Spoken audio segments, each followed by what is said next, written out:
Hey everybody, welcome back to the channel. Adam and Jordan here from Menta Watches. In today's video, we are going to be discussing one of the things that people ask us about the most, which is evaluating a watch from pictures on a video. It's really hard to do, generally speaking, because there's so many different watches and so many different elements that you need to look at for each individual watch, brand, make, model. So it's impossible to have a one-size-fits-all for this. So Jordan had a great idea that he was going to pick out 9 or 10 eBay listings, the good, the bad, everything in between, and we were going to evaluate them on camera for you guys as if we were considering purchasing them. So without further ado, let's jump right into it. What is watch number one we got? All right, so watch number one is a Rolex GMT Master, reference 1675, but this one kind of has a cool, I guess you would call it, cosign. You want to expand on how you were to judge this watch and tell us, you know, whether it's a good value or it's something that we would consider for the shop. So first things first, you should always have the concept of a plan and read the description. Sometimes sellers will be very forthcoming with information, other times not, so there's no substitute from actually knowing what you're looking at and going through the pictures. So right off the bat, we have a 1966, so he's indicating gilt era, which you can see from the pictures, GMT Master. You say it's cool, I'm going to say differently. It has a co-signature of Abdullah Jabir El Sabah. Sorry if I'm mispronouncing that, but some Arabic co-signature, obviously an owner's watch. For me, this is a complete custom job. It's not a UAE crest. It is not a Kanjar logo or anything like that. If it was legitimate, the price would not be 12,900 British pounds. It would be significantly more, although it is a live auction. It ends in 1 day and 2 hours, and it's at that amount right now. But presumably, this would be like a 50K plus watch. I think this is custom. I don't think I've ever seen it before. It was probably somebody in the UAE or the Middle East that added this to their watch. But either way, let's take a look, moving aside from the co-signature for a second and look at the actual watch. So pictures number 1, 2, and 3 open up with dial photos. With gilt dials in particular, it's very, very important, and it's really hard sometimes to evaluate them from pictures because it's very, very important to get a true sense of the dial condition. Photos can hide a lot on gilt dials. There's a lot of really small cracks and scratches on the dial that you could kind of, you know, depending on the angle you're looking at the photo on a gilt dial because they're so reflective, not see them. So personally here in the office, as you know, we don't purchase gilt dial watches in general without inspecting them in person. We can agree in principle, but the price will never be finalized until we have them in person. On these watches from this era, you're looking at the lume looks to be original. You have zinc sulfide, these puffy plots for this era that should glow green when exposed to UV light. They do look correct from the pictures. He has photo number 4, a close-up of the co-signature, which looks really crudely done, so I don't think I'm wrong saying that it was a custom job. But in that photo, they do also show a close-up of the hands. If I had to guess the hour, minute, and seconds hands, I could be wrong without seeing it in person, but to me, they look like later tritium hands and might not glow under UV the same as a dial, indicating that they were replaced at some point with later tritium hands, maybe from the 70s. They do look like tritium, but just maybe later. Again, it's not something you will know for 100% certainty until you get that watch in hand. From there, we can move on down to the next few pictures that show case profile photos. Really, when you're assessing a case, you really need to look at more angles than just literal profile pictures is what they have. You need to see kind of all of the angles of the lugs to see how prevalent those bevels are, the condition, how scratched up, if it has dings, if it has dents. You could kind of tell on this one if we zoom in a little bit, based on the position of the lug holes, that it has been maybe lightly polished, but it looks like it has some nice bevels, so maybe lightly polished once, twice over its life, but a strong case overall. And you could also tell that by looking at the top of the lugs and the back of the lugs, seeing how wide they are and how polished they might have been. Scrolling down, I think for this video, let's not get into semantics with movements and possibly replace parts of movements, but always check case back. So this one is 1675, second quarter 66, looks to be all original. And then obviously he's giving us serial pictures in here, so we'll take a look at them. And with engravings, especially as it relates to Rolex, something you know very well, we're always inspecting engravings in between the lugs. It's something that Rolex changed as time progressed, so it's not a one-size-fits-all, especially for engravings. With these 60s engravings. They might look crude, and some people sometimes think they're engraved, but they're not. Generally, these were hand done, so you'll kind of see a start point and an end point, kind of like a dot at the start. It's very minuscule. You have to really look for it and know what you're looking at. The best thing you can do if you're not very well versed looking at these all the time like we are is simply to pull a picture from the internet of confirmed examples and kind of compare and contrast. There are small differences as the years go on, but you'll kind of get a general feel for it. This one happens to look original on both reference and serial side. From this watch, the biggest concern for me is that signature on the dial. I don't think it's original. Well, that's the reason why I chose this watch in the first place, was because of that signature. I know that this one is exempt from their authenticity guarantee because it's out of the country, but I was just curious to know whether an authenticator from eBay would be able to establish that that is not an authentic Rolex. I don't think that's within there. Well, because first of all, understand that there's two different questions here. Is it an authentic Rolex? Yes. But has it been customized? In my opinion, also yes. So it doesn't necessarily make it aftermarket. It just makes it customized. The best thing to do in this scenario, if you're not sure, is to do research. If this was a thing, there would be other examples of it for sure. But considering it's just the description says, or the title says, one person's name, I think it was something that was customized. I'd be surprised if we find other examples out there like this. And like I said before, even with 2 days left, you would assume that the price would be considerably higher if it was some important signature that was done with Rolex, because Kanjar logo is done with Rolex, some UAE stuff done with Rolex, or at least, stamped of approval by them. So this, I don't think. So where do you think right now approximate value of this watch is, as is, with the signature? Honestly, I think the value is where it's at right now, which is 12,900 Great British pounds. Roughly around $17,000. Yeah, I think that's high as it is. Yeah. I think it's high as it is for what it is. And without the signature? Without the signature, depending on the condition of the watch, it should land, assuming the dial's perfect, so it should land somewhere in the mid-20s US dollars. So I think it's high as it is because it's just a customized Rolex for me at this point, without further authenticity. And in terms of eBay specifically, do you often, when you're searching on eBay, care about the positive feedback that seller has, or you just kind of look at the pictures and rely on your skill set to evaluate a watch properly? Well, sure. For me, obviously, the watch is the most important thing, and then looking into the seller is secondary. Now with eBay's authenticity guarantee program, that I know that anything you purchase over $2,000 is going to go to them first, so at least we know they're physically going to get the watch, and you don't have to be worried about getting scammed out of your money. It's just an issue of whether the watch is represented correctly or not. So I think feedback is a little less important these days because you don't have to worry about paying through eBay and then not getting the watch. Because it seems like they'll always back you up, which used to be a big problem. So it's still a concern, but it's not as big a concern. So let's move on to the next one. Let's move on to the next one. I would say is a staple in, any early collection. I feel like when I first started collecting watches, the Omega Seamaster was like the go-to eBay purchase. And we sold many of them. I've purchased maybe 3 or 4 in my time, prior to coming here, as a collector coming here, and sold them for profit. Funny enough. But what do you think about? Yeah, I mean, the great thing about 50s, 60s, 70s, the smaller round case Seamasters, that they made so many different variants, date, no date, and all these different, kind of nuanced things about them that you could collect so many different ones and get a different watch each time, and you don't have to break the bank to do it. So the biggest problem with these vintage Seamasters, though, first and foremost, is dial refinishing. A lot of them, how many constellations have we gotten in the office? The majority, honestly. Right, is that a lot of them have refinished dials, so you really need to make sure that the dial's original on it. This one in particular, the price, no offense to the seller, I think is a little aggressive for what the watch is. They're asking roughly $2,000 for the watch, and that's a lot. So the watch has to be absolutely pristine to achieve anywhere near that price. And if you're buying one with a refinished dial, you're already way behind the 8 ball. So you really need to, if you're buying at this price at least, so you really need to make sure that the dial is original. The best way to do that, again, like we were talking about with the engravings on Rolex, is just to compare and contrast to other known examples. This particular example looks to be original if I quickly go through the photos.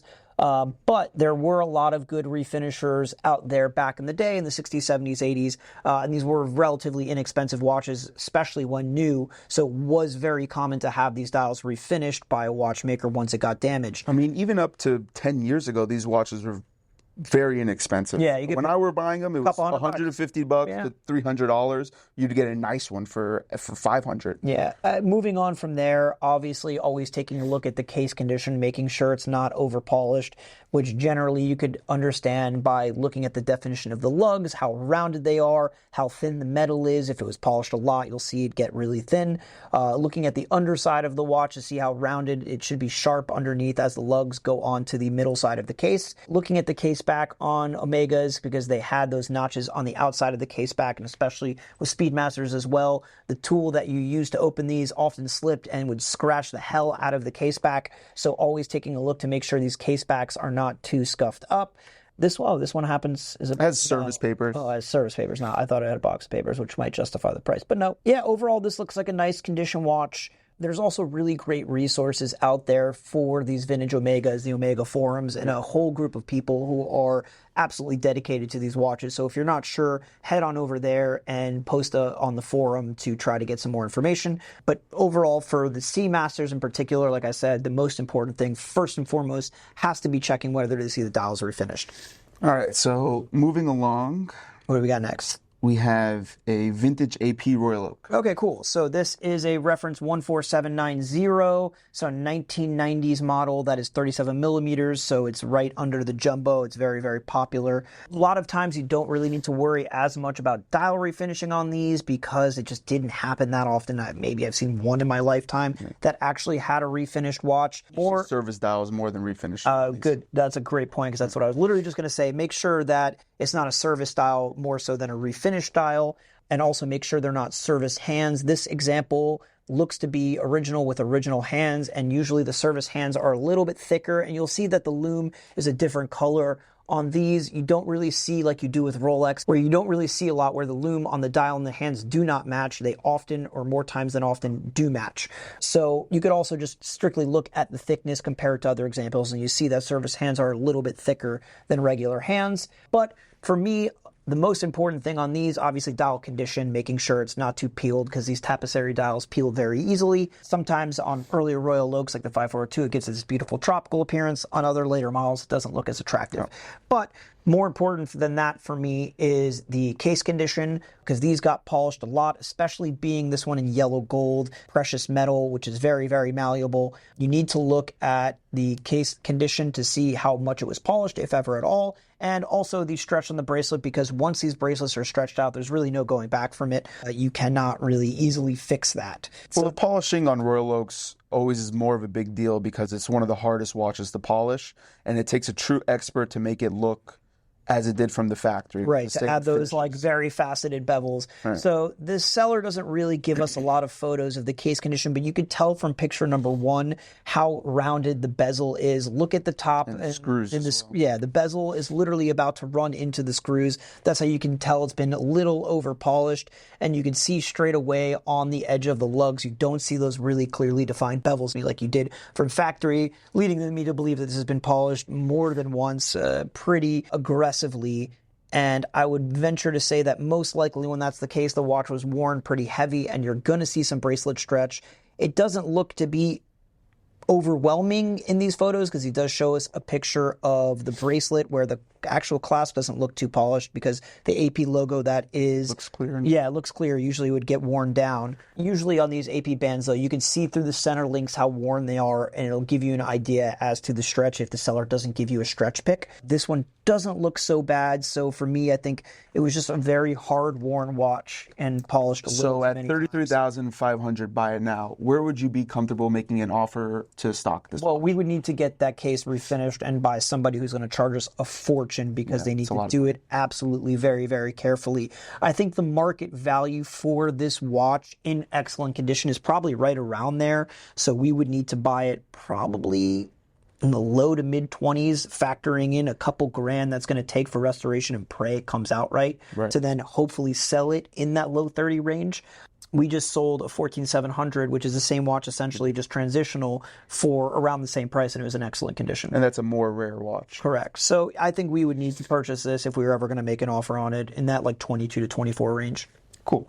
So moving right along, we have here what I find a lot on eBay, and I feel like a lot of early collectors make the mistakes of buying these watches is sort of these pocket watch conversions where whoever takes a vintage pocket watch and turns it into a wristwatch. So the biggest problem here is that the title of this listing says wristwatch with sapphire Patek Philippe and Co. Vintage Geneve Movement 1869s. Well, right away, there's no wristwatches from 1869, but if you didn't know that, you look at this and you're like, oh, wow, it's a Patek Philippe, with a Patek Philippe movement. It's only a few $100, maybe it's something interesting. And these actually used to be in vogue like 20, 25 years ago to have a pocket watch conversion.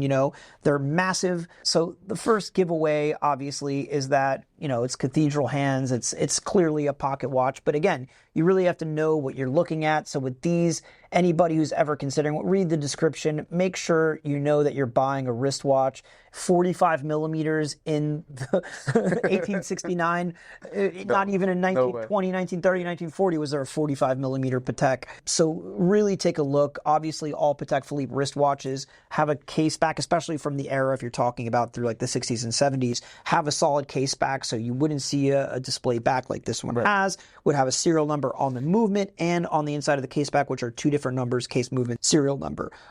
So I think with this, people just need to really kind of pay attention and understand that no Patek Philippe wristwatch is ever going to be a few $100. Well, I think there's also a big distinction between somebody trying to take advantage of somebody who's not knowledgeable and charging a lot of money for what they're perceiving as a genuine Patek Philippe when it's a conversion. Right. This person's not charging a lot of money right now. It's an auction, but right now it's only $192, which I feel like is not an absorbent amount, and I don't think this person is trying to And notice that the seller's name indicates that they're from Kiev, Ukraine. A lot of these pocket watch conversions, and a lot of guys who make it an art form that really put a lot of effort into it, not to deceive people just because they find it interesting. And during that era, they have a lot of leftover pocket watches, but they do happen to come out of Eastern Europe very often. So take a look at where the seller's from. Obviously, this is a very much do your research kind of situation, Yeah, I see a lot with Patek, and I see a lot with Omega, that you see these pocket watch conversions that you're not really sure if they're genuine or not. Just be wary. What do we got next? All right, so next we have a Tudor Submariner. Okay, so we have a vintage Tudor Submariner 1972, reference 7021/0, original bracelet running. So let's click on the very first picture. Right off the bat, it just jumps out at me. The insert is a much later insert, so that would not be correct for the watch. It is a shield logo. These pictures are not great. You can see some loom chipped away from these snowflake hands, which is very common. Doesn't really give us a lot to work on. Let's see if we can open this up and make it bigger. Yeah, unfortunately, because of the way this seller photographed, it would be a non-starter without inspection from the jump for me, because the crystal seems to hide a lot of the true dial condition. I would venture to say that on this watch, if you got it in person, you would see small imperfections in the dial, just like some, matting, white spots. It does look like water damage. Yeah, you could tell that, but you can't tell the true condition. You also can't tell from these pictures the true condition of the loom, whether or not it's washed. And what I mean by washed is when the original loom kind of washes off the dial, but you still see the white pad that the loom was applied on top of, making it appear like it still has loom, but it really doesn't. So I can't even tell for sure if this is a washed dial or not. So right off the bat, it would be a non-starter for me. The case actually looks decent. The seller's pictures in this versus the first gilt GMT we went over show a little more definition of the lug. The camera was positioned a little higher, so you can see the nice bevels on the lugs.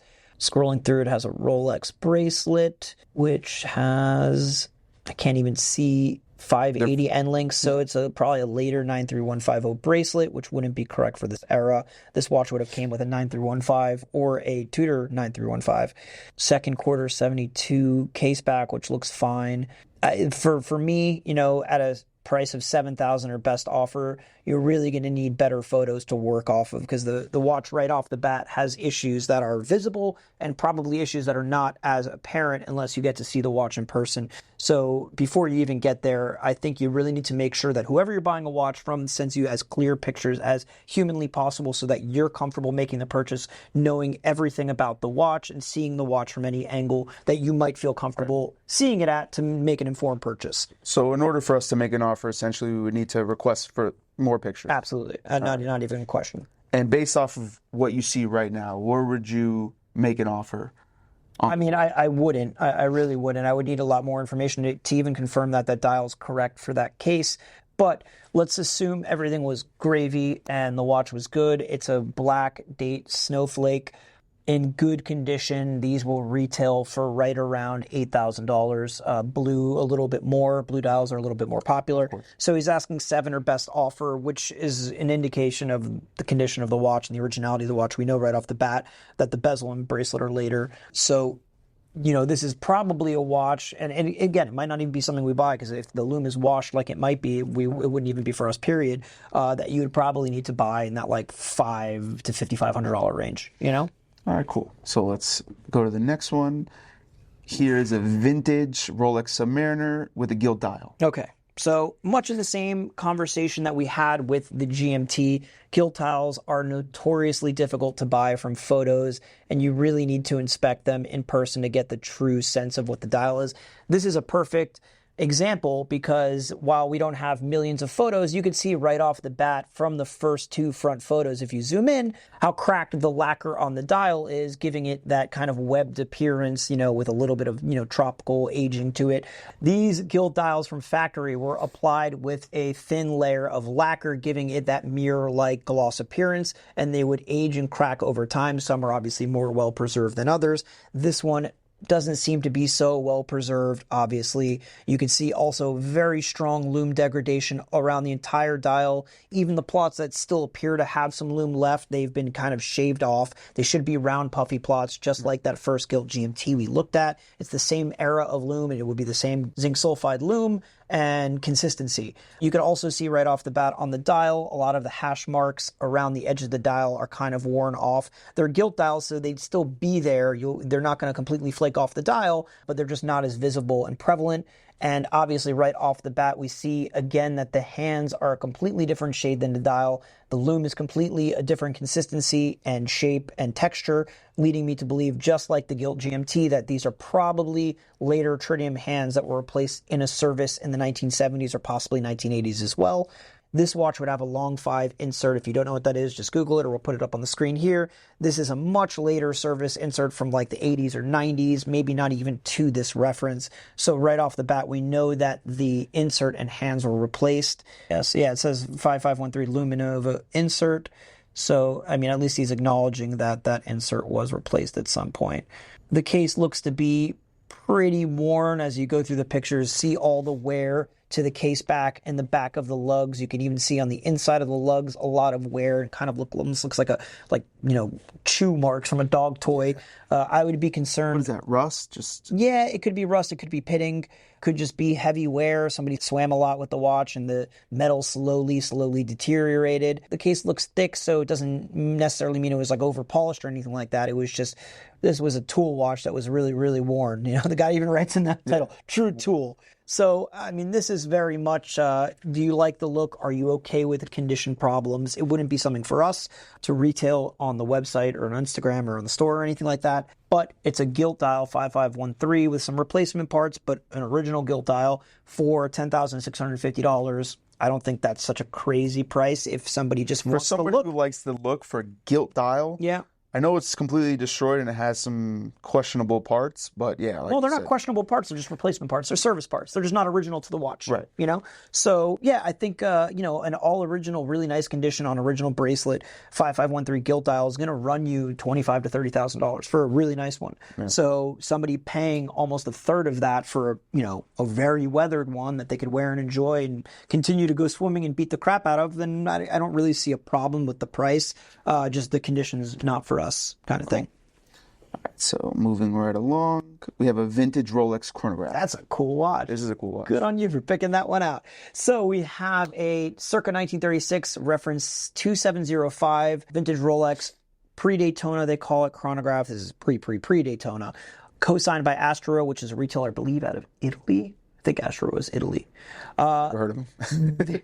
This is a very early Rolex chronograph with hooded lugs, which is not to everybody's taste.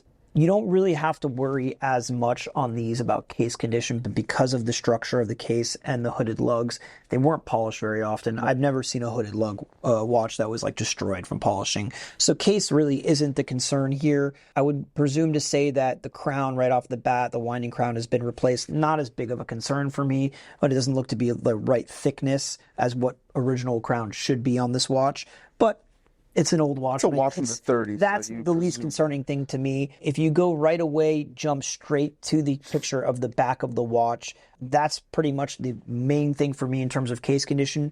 These engravings on these early Rolex chronographs were on the outside of the case back, not in between the lugs or inside the case back. So you see that the seller shows right away that the coronet on top and then the reference 2705 and the serial number below it are clearly visible. And that is massively important because very often the engravings on the back wore off or were polished off, and once you lose them, that's it. They're gone forever. And you would never know the serial number to your watch. And they were done very thinly, so they wore off very easily. Yeah, it's a problem with the Universal Genève Nina Rents and stuff like that too. There's a bunch of watches where that's just the way they did it, and it becomes a problem later on to make sure that the serial numbers are still intact. So we do have the serial number for it. Luckily for you as a buyer, this particular example is a no lume example. It means there was no luminous material on the dial or hands, so you don't have to worry about whether this is the original radium or not. This would be radium from 1936, but it does have a very cool patina dial. I personally love the look. It's very subjective, whether you love it or not too. Aside from that, always take a look at these early watches, the printing on the dial, because they faded pretty easily. These were not waterproof cases. You need to make sure that everything is still legible and visible, which it appears to be on this watch. It looks like a completely untouched dial with really cool patina. I will say this though, at least one of the two register hands were replaced, because if you look at the right register, you'll see that that hand extends way past the 30, almost outside of the register. It should extend just to that track on the inside of the register, or at the very least to the tip. It shouldn't extend past it. So I would venture to say probably the chronograph hand is replaced as well, the main chronograph hand. Right. Solvable problems, but something you should be aware of. This boils down to, do you like the look of the watch? For me, it's a cool watch, nice, historic, mostly original piece. Problems within the parts that were replaced happen to be, for me, not insurmountable problems. You know, stuff that if you really wanted to rectify, you could. You can go out there and source hands, source crown, get it cleaned up. It's a cool watch. And don't even ask me about the price. Being priced at $50,000, would you consider owning this for the shop? It wouldn't be for us at that price point. It's a very cool watch. I would probably, even me, insist on doing some more research. But obviously, at 50 grand or best offer, it needs to be like a no-nonsense, no questions asked watch, because it's a very niche piece. And so let's be frank, for $50,000, there's a lot of other great vintage Rolex you could get in that price point that are chronographs. So anyways, what do we have next? All right, so what we have next is one of my favorite Daytonas. Speaking of great vintage Rolex chronographs. 6263 Big Red. Panda. There is a lot of things that go into these watches. We know them very well. So this might be somewhat of a long one. For brevity's sake, I'll try to power through it. Right away off the top, you need to look at the pushers, the bezel, the dial, make sure it's not a service dial. The hands, obviously make sure they're not service hands. Bracelet, not as much of a concern because these bracelets are still findable. So if it is a replaced bracelet, not the end of the world. Obviously the crown too, crown can be found. So right off the bat, you need to also check which 6263 you're looking at, because the bezels changed over the years, MK1, MK2, MK3. So depending on the serial, it could be a replaced bezel, it could be original, and there obviously are a lot of replica fake Bakelite bezels out there that you need to be aware of. This looks like to be the last iteration of the Bakelite bezel that also was used as a service bezel, so we would really need to check the serial range on this particular example. The biggest problem as it relates to the dials, obviously you get some damage on the dials, but the biggest problem would be the luminous material. These lume dots were very flaky, especially at 3, 6, and 9 for some reason. I think because there was more surface area, it wasn't lined up right against a marker like the rest of them. So those flaked the easiest. You need to check all of those lume dots and make sure they're still there, or at least partially there, depending on what your tolerance is for lume loss. On this Daytona, it happens to be a Big Red Sigma dial, so kind of a quirky variant. On red Daytonas, these service dials generally are pretty easy to spot because it's a smaller red Daytona. They call them small red Daytonas as opposed to big red. And if you look at them side by side, it's much different in size. So that would be it, kind of making sure the condition's all there, the lume material's all there. If this is a Sigma big red, it's probably somewhere in the 3 millions serial range, which would lead me to believe that that is a replacement bezel. Right off the bat, this should also have technically MK2 pushers. The MK0/1 were for much earlier, like 2.8, 3 million serial or before that. See, these have two different kind of pushers. You can see right away they have two different pushers. The top one is the correct one. The bottom one is a service pusher. That kind of started in the 80s as being regular factory pushers and then kind of continued the same style into the Zenith Daytona and more modern Daytona. The biggest tell with those pushers is if you take a look at the top one, it's very smooth in appearance, and the bottom one has all these lines going through it. That's just the easiest way for me to explain service versus original. If this was a later serial, the bottom pusher could be original, but it's clearly a service pusher on this. Case condition, also very important. While these didn't have beveled edges from factory, when they did get polished, you'll see as they approach the end of the lug, they kind of get like toothpicky if they're polished too much. So you want to make sure that they're still thick and even. Take a look at where the pinhole is towards the edge of the case. If it's too close to the edge of the case, it could be a sign that it was over polished. And generally with pinholes, when you loop them, if they're very rounded in, you'll see if they're polished or not. If they're flat, that means generally that they're not polished. Well, these you have to be extra careful too, because the Daytona inherently had thinner lugs than other Rolex sports models at the time, and they were asymmetrical. So one side was thicker than the other. So you have to be very careful with these. Correct. Yeah, if we scroll down, I don't know what picture number this is, but he gives us a nice profile of the watch. You can see right away, you can see polished. Clear as day where the pinhole, you can see the shadow going into it. And the hole turning oval rather than maintaining its circular shape. So it's certainly been polished. The case is pretty thick, but it has been polished. It's not the best case, it's not the worst case. Replacement bracelet, but like I said, if you really wanted to get the original bracelet, you could. As we were talking about earlier, Rolex serial engravings changed over time. This is a perfect example of that. The engraving we saw earlier, which was a 1 million serial, is going to be vastly different than this, which is, like I correctly guessed, a 3 million serial, but does appear to be okay. With Daytonas, obviously, you just need to it's much more of a global approach. You need to take a look at every kind of part independently and making sure that, like I said, bezel's not replaced, crown's not replaced, pusher's not replaced. Certain parts are more important than the others, but it is a very much more global outlook. So at the current price, at $90,000, where would you value the true value of this watch? Based on the condition of this one and all the work it would need for us to be able to retell it as an all-original example, which we would insist on doing, we would probably, hate to say it, be starting with a 6 in front of it, because it's going to take a lot of time and effort to get this correct. And I think the $90,000 asking price is a little aggressive to begin with, being watch only. But a perfect 6263 so is around 90 to 100,000. Correct. If it was unpolished, perfect condition, perfect patina, everything perfect, really an exceptional example, it's going to be in that 90 to 100K range. But considering the fact that the case is already polished and we're never going to be able to get that back to where it was in an unpolished state, I think even if we got all of the correct parts for this watch, which will be considerable, the correct bezel for this watch could be $5,000 to $10,000. The correct pushers for this watch is $2,500 to $3,000. So you're gonna have to invest a lot of money. And then what's the watch worth with a polished case, replace bracelet, probably replace crown because it's a trip lock crown. Maybe we retailed in the 80 to 85 range.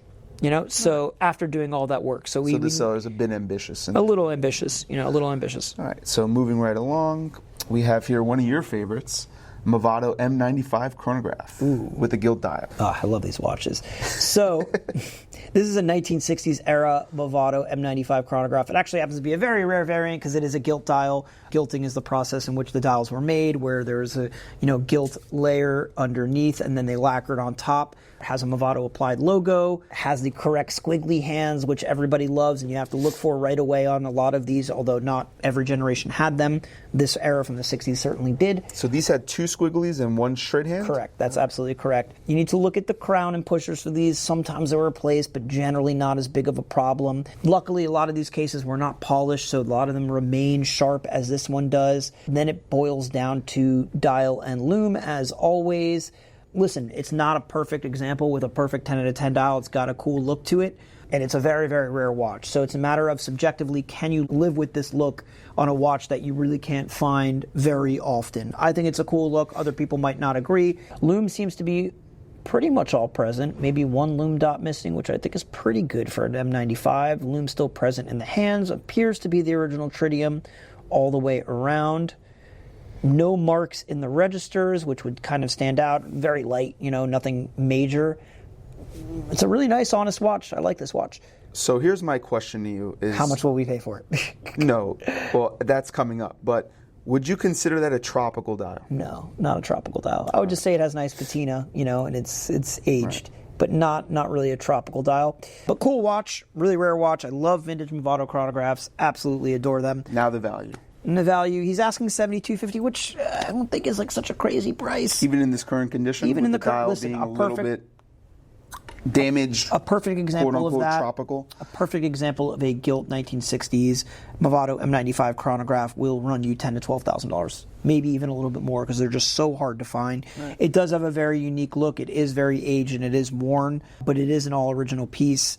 I think maybe try to negotiate a little bit, but it's not a crazy starting asking price. I think it's a cool watch. It's certainly one that is not easy to track down. All right, cool. All right, so our last and final watch here. Another Omega. Another Omega. This one obviously is gold and not in nice condition. Tell me your thoughts. Okay, so generally speaking with gilt dials, it is rare to see them refinished because, like I was describing earlier, you kind of think of them as layers. So you have a brass plate underneath and the lacquer on top giving it that gold, and it's kind of like cut out. This has applied indices on it, and it looks like an applied Omega logo. Automatic underneath certainly was refinished, and the register is certainly refinished as well. So always take a look at the consistency. The register, you could also tell, doesn't have concentric circles inside, which is usually a good tell that something's refinished. Not always, but a good tell. But really, if you look at the hash marks inside the registers, the hour totalizer hashes, they're all inconsistent. You could tell this is one of them. That one's even squiggly. It's a squiggly line as opposed to a straight line. So you're looking for consistency in these watches. When they printed these watches or made them, the QC was good enough back then that they wouldn't have uneven lines or lines of varying degree of length and stuff like that.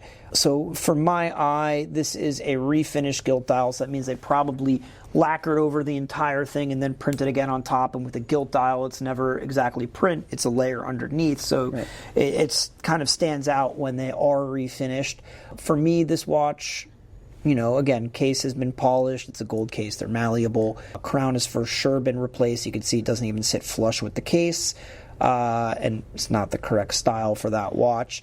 But for $950 for a gold Omega. That's the reason why I chose this, because it being under that $2,000 mark, it doesn't go to the Authenticator. Yeah, you're going to have to be sure. So you have to be really sure that what you're looking at is an authentic Omega watch, which I don't think that this is not authentic, but it's most certainly not original.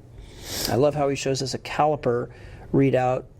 It's got a correct Omega movement in there, correct case back. See, it's 14 karat gold filled. It's not a slow. I was literally about to say, when in doubt, never pay more than the melt value of a watch, meaning you put the watch on a scale, measure it in grams, and so you'll always know that worst case, if something's wrong with the watch, you could take it to a refinery, melt it, and get most of your money back.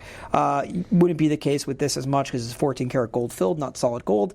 So it probably is a little expensive for what it is at $950, but you make an excellent point that because if you are buying on eBay, if it is under $2,000, it will not go to the Authenticator. It will go straight to you, and it might be a little trickier to return it in the event that something is wrong with it. Whereas if it goes to the Authenticator, they're checking it for you first, and whether they're right or wrong, either way, you'll at least have most of the facts before it then gets forwarded along to you. So that about wraps it up, I think. Well, that's it. I mean, and the whole point of this video is no matter where you are in your collecting journey, you're always going to be looking at eBay as a source. Yeah, and you're always going to be hunting and looking and growing and trying to learn more. There's no substitute for doing research and getting as many photos as you can, buying from the right people, buying from sellers who are giving you good descriptions, accurate pictures, and kind of giving you all the information you could use to make an informed decision.